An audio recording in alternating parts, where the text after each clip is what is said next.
ఒకవైపు ఎండలు మాడు పగలగొడుతున్నాయి, మరోవైపు వేడి గాలులు తీవ్రత ఎక్కువైంది. దీంతో బయటికి రావాలంటేనే ప్రజలు భయాందోళన వ్యక్తం చేస్తున్నారు. ఈ క్రమంలో శరీరానికి వెంటనే శక్తినిచ్చే పదార్థాలపై దృష్టి సారిస్తున్నారు. వేసవిలో ఆరోగ్యానికి చలువ చేసే వాటిలో ముందు వరుసలో ఉండేవి తాటి ముంజలు. ప్రస్తుతం వీటికున్న డిమాండ్ అంతా ఇంత కాదు. పశ్చిమ గోదావరిలో నోరూరిస్తున్న తాటి ముంజలపై ప్రత్యేక కథనం. వేసవి కాలంలో మాత్రమే దొరికే సీజనల్ కాయ ముంజుకాయ. గ్రామాల్లో ఎక్కువగా దొరికే ఈ ముంజుకాయలను తాటి చెట్ల నుండి దింపి పట్టణాలకు తీసుకొస్తుంటారు స్థానిక ప్రజలు. వారికి వేసవి కాలం సీజన్లో ఇదే మంచి వ్యాపారం. అట్లాగే పట్టణ ప్రజలు కూడా ఈ ముంజుకాయలు ఎప్పుడు వస్తాయి, వాటిని కుటుంబం అంతా కూర్చుని తినడానికి కూడా ఎక్కువగా ఇంట్రెస్ట్ చూపిస్తూ ఉంటారు. ఈ ముంజుకాయలపై 99 టీవీ ప్రత్యేక కథనం. వేసవి అనగానే అందరికీ ముందు మామిడి పండ్లు గుర్తుకొస్తాయి. కానీ ప్రస్తుతం వాటికన్నా ముందు వరుసలోకి ముంజుకాయలు వచ్చి చేరాయి. చిన్నవాళ్ల దగ్గర నుంచి పెద్దవాళ్ల వరకు ముంజలను తినడానికి ఇష్టపడుతున్నారు. వేసవిలో ముంజలకు ఎప్పుడూ డిమాండ్ ఉంటుంది. ఈ ఏడాది అది మరింత పెరిగింది. మామిడి పండ్లను కెమికల్స్ ఉపయోగించి మగ్గిస్తున్నారనే కారణంతో ప్రజలు సహజ సిద్ధంగా తయారైన ముంజలని కొనుగోలు చేయడానికి ఆసక్తి చూపిస్తున్నారు. ముంజలు తీసుకోవడానికి ఇంత దూరం వచ్చి కొనుక్కుంటున్నామండి. చిన్నప్పుడు అయితే మా అమ్మమ్మ వాళ్ళ ఇంటి దగ్గర దగ్గరుండి కొట్టించుకొని తినేవాళ్ళం. ఇప్పుడు మేమైతే సిటీలో సెటిల్ అయినాం కాబట్టి మరి అంత దూరం వెళ్ళి తినలేమండి. కాబట్టి ఇక్కడ ఈ ముంజల గురించి ఇక్కడ వరకు వచ్చి తీసుకుంటున్నాము. ఆరోగ్యానికి చాలా మంచిదండి ఈ ముంజలు. అందుకని అంత దూరం నుంచి మేము ఇక్కడ అమ్ముతున్నారని తెలుసుకొని వచ్చి తీసుకుంటున్నామండి. తాటి ముంజలు ప్రకృతి మనకందించిన వరంగా చాలా మంది భావిస్తుంటారు.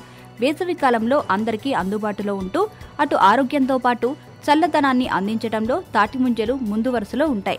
విటమిన్స్, మినరల్స్ పుష్కలంగా ఉండే ముంజలని తినడానికి ప్రజలు సైతం ఇష్టపడుతుంటారు. ఇక్కడ సిటీస్కి వస్తామండి. కాయల్ని ఆటో క్యారీ చేసుకొస్తామండి. ఇప్పుడు పొద్దున్నే 7:30-8 ఇక్కడ ఉంటామండి. సాయంత్రం 4 గంటల దాకా అమ్ముతామండి. అందరూ సిటీ వాళ్ళు బాగా సెలవు అని చెప్పేసి కాయలు బాగా కొంటారండి. డజన్ 20 రూపాయలు తీసుకుంటారండి.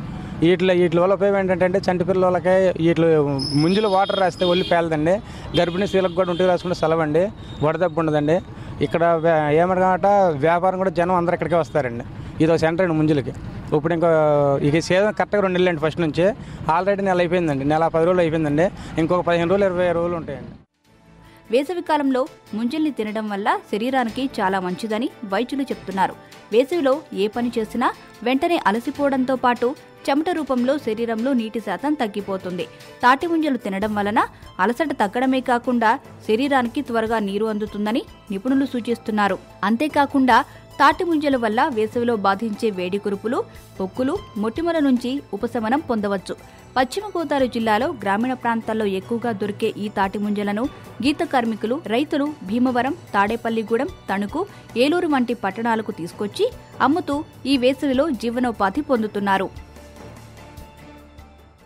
ఎంతో దూరం నుండి కష్టపడి పట్టణ ప్రాంతాలకి ఈ ముంజుల్ని తీసుకొస్తుంటే సరైన ధర దొరకటం లేదని వాపోతున్నారు వ్యాపారస్తులు. రాను రాను కనుమరుగైపోతున్న తాటి చెట్ల నుండి ఎంతో కష్టపడి తీసుకొస్తున్నాం. అయితే ఇక్కడికి తీసుకొచ్చిన తర్వాత మాత్రం సరైన ధర రావటం లేదు. ప్రజలు కూడా బేరాలు ఆడి చాలా అతి తక్కువ ధరకు మాత్రం అనుకుంటున్నారు. ఇలా అయితే రాను ఈ వ్యాపారం కూడా మేము మానేయాల్సి వస్తుందని వాపోతున్నారు వ్యాపారస్తులు. మరి ప్రజలు కూడా బేరం ఆడకుండా తీసుకోవాలని వారు దీనంగా అభ్యర్థిస్తున్నారు. కెమెరామెన్ భాగ్యరాజ్తో సాగర్, 99 టీవీ, ఏలూరు నుండి.